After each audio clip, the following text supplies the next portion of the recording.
السلام علیکم ورحمۃ اللہ وبرکاتہ۔ نحمدہ و نصلی علی رسولہ الکریم، اما بعد فاعوذ باللہ من الشیطان الرجیم، بسم اللہ الرحمن الرحیم۔ رب اشرح لی صدری ویسر لی امری واحلل عقدۃ من لسانی یفقہوا قولی، ربی یسر ولا تعسر وتمم بالخیر۔ آج ہم انشاءاللہ اللہ سبحانہ و تعالیٰ کے ایک اور خوبصورت نام الجبار کے بارے میں جانیں گے۔ الجبار کا معنی ہے جبروت، جبروت والا۔ الجبار کمزور کی خستہ حالی دور کرنے والا، الجبار اصلاح کرنے والا، الجبار اپنی مخلوق پر بلند، الجبار جو ٹوٹے دلوں کو تسلی بخشنے والا ہے۔ الجبار کا جو لفظ ہے یہ بہت سے معنوں میں استعمال ہوتا ہے۔ اردو میں عام طور پر جابر، ظالم کے معنوں میں استعمال ہوتا ہے، لیکن عربی زبان میں یہ اس کے برعکس ہے۔ تو اللہ سبحانہ و تعالیٰ کی یہ صفت ہمیں اس کے جبروت، اس کی عظمت، اس کی بلندی، اس کے احساس کے علاوہ اس بات کا بھی احساس دلاتی ہے کہ وہ ذات بلند ہونے کے باوجود اپنی مخلوق کی حاجتوں کو بکثرت پورا کرنے کے ساتھ متصف ہے۔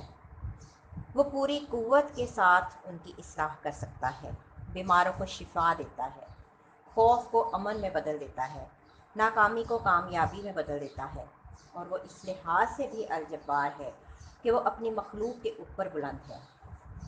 اللہ سبحانہ و تعالیٰ جو کہ قوت والا ہے، وہ دوسروں کو اپنے فیصلے پر مجبور بھی کر سکتا ہے، لیکن اس کے باوجود اس نے بندوں کو اختیار بھی دے رکھا ہے۔ اللہ سبحانہ و تعالیٰ العزیز بھی ہے، لہٰذا وہ قوت والا بھی ہے اور پھر جبار بھی ہے۔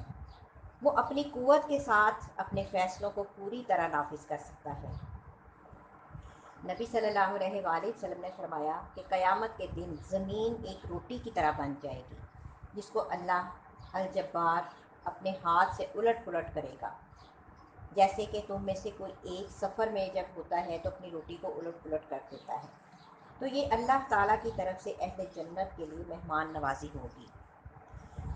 اللہ سبحانہ و تعالیٰ جہاں جبروت کے مالک ہیں، وہاں دوسری طرف اپنی مخلوق کے لیے بہت ہی مہربان بھی ہیں، رحم فرمانے والے بھی ہیں، اور اپنی مخلوق کی پوری حفاظت اور نگہداشت کے ساتھ ان کو سیدھی راہ پر قائم رکھنے والے بھی ہیں۔ اللہ تعالیٰ اپنی مخلوق کے معاملات کی اصلاح کرنے والے بھی ہیں۔ اسی طرح جب کوئی بندہ بیمار ہو جاتا ہے تو پھر اللہ تعالیٰ اس کو صحت عطا فرماتے ہیں، اور اس کی جو جسمانی تکلیفیں ہیں ان کی بھی اصلاح فرماتے ہیں، اور اس کے دل کی حالت کو بھی درست فرماتے ہیں، اس کی پریشانی اور اس کی مجبوری کو بھی دور کرتے ہیں۔ رسول اللہ صلی اللہ علیہ وآلہ وسلم نے فرمایا کہ اللہ تعالیٰ فرماتے ہیں کہ جب میں اپنے مومن بندے کو آزماتا ہوں اور وہ تیمارداری کرنے والوں کے سامنے میرا شکوہ نہیں کرتا، یعنی کہ جو اس کی تیمارداری کے لیے آتا ہے تو وہ اس کے سامنے اپنی جو تکلیف ہے اس کا بہت زیادہ اظہار نہیں کرتا، تو پھر میں اس کو اپنی قید سے آزاد کر دیتا ہوں، اس کے پہلے گوشت کے عوض بہترین گوشت عطا کرتا ہوں، اور اس کے پہلے خون کے بدلے بہترین خون عطا کرتا ہوں، یعنی کہ اس کو بدل کر، اور وہ اثر نو عمل کرتا ہے، اور پھر وہ پہلے سے بھی زیادہ کام کرنے لگتا ہے۔ جبکہ بیماری کی حالت میں انسان جو ہے وہ مایوس ہو چکا ہوتا ہے، تو بندوں کے ان حالات کی اصلاح کرنے والا کون ہے؟ الجبار۔ اسی طرح الجبار کا ایک اور معنی یہ بھی ہوتا ہے کہ وہ قوت سے اپنا فیصلہ نافذ کر سکتا ہے، کیونکہ وہ اپنی مخلوق کے اوپر بلند ہے اور سارے اس کے حکم کے تابع دار ہیں۔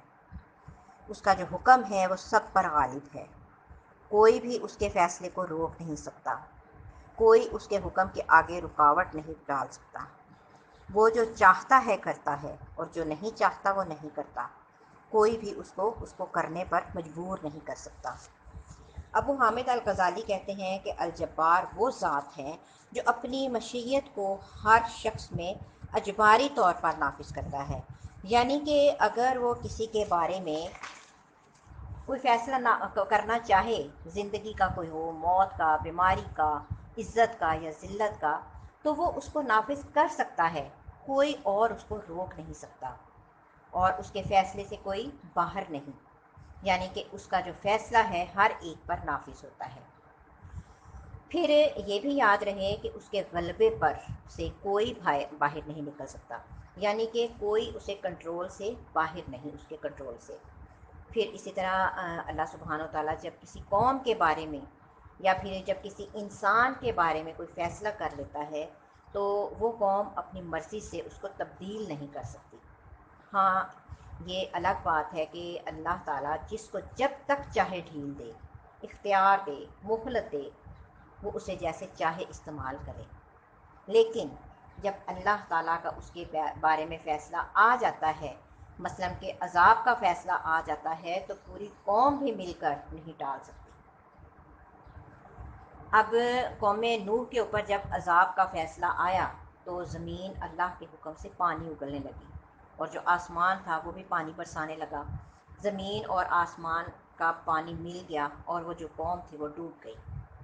وہ ساری قوم بھی مل کر اللہ کے فیصلے کو نہیں روک سکی۔